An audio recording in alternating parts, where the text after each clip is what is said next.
They're basically ghosts. They hunt in the dark, they're built in secret, and they have one job: don't get seen. For over 40 years, the U.S. Air Force has had a weapon that changed how wars are fought: stealth. And it's not just one plane, it's an entire evolution, from a strange, barely flyable prototype to a fleet of jets that can slip through the world's most dangerous air defenses. This is the story of America's Ghost Fleet.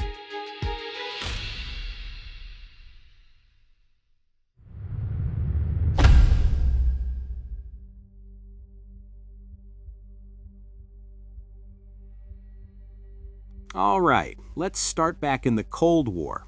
By the late 70s, Soviet radar and missiles were so good that the sky was becoming a death trap for normal planes.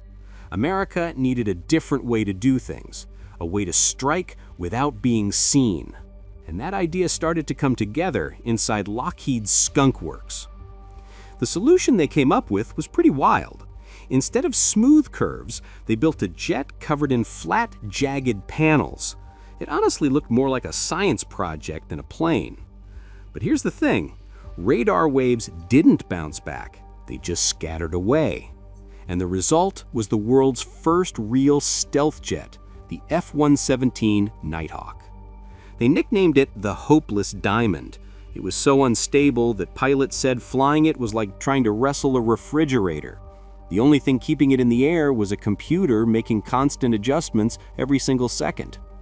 But in a real war, it was a huge deal. During the Gulf War, F-117s flew almost 1,300 missions, hitting Iraq's most protected targets, and they didn't lose a single one.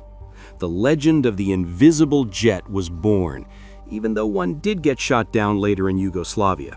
Still, the point was made. Stealth wasn't a gimmick, it was the future.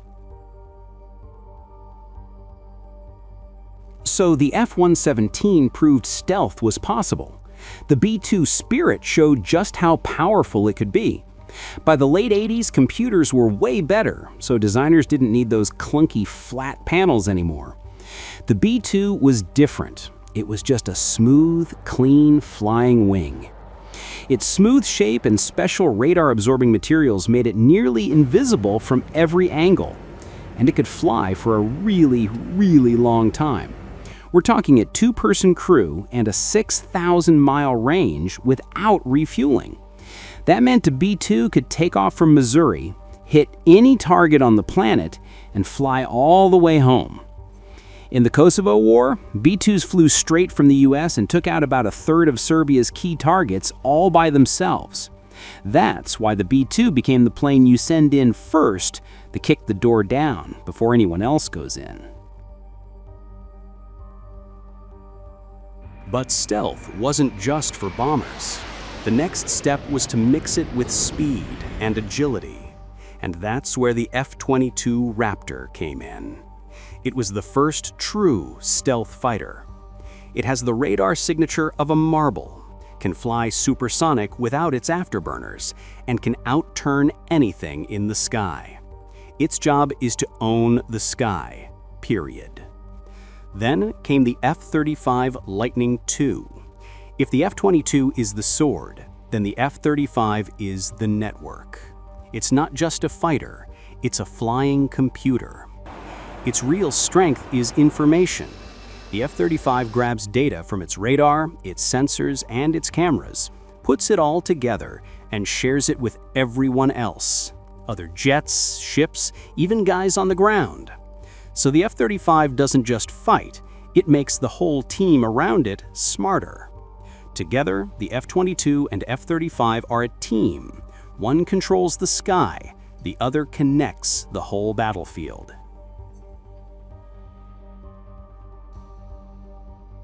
So what comes after the B-2? This, the B-21 Raider. We first saw it in 2022, and it had its first flight in 2023. This is supposed to be the main bomber for decades. It takes everything they learned from the B-2, stealth, range, payload, and brings it up to date. But here's the key difference. The B-21 is built to be cheaper and easier to upgrade. You can swap its systems out over time, kind of like updating software on your phone instead of buying a new one. And here's the really big deal. It can fly with or without a pilot.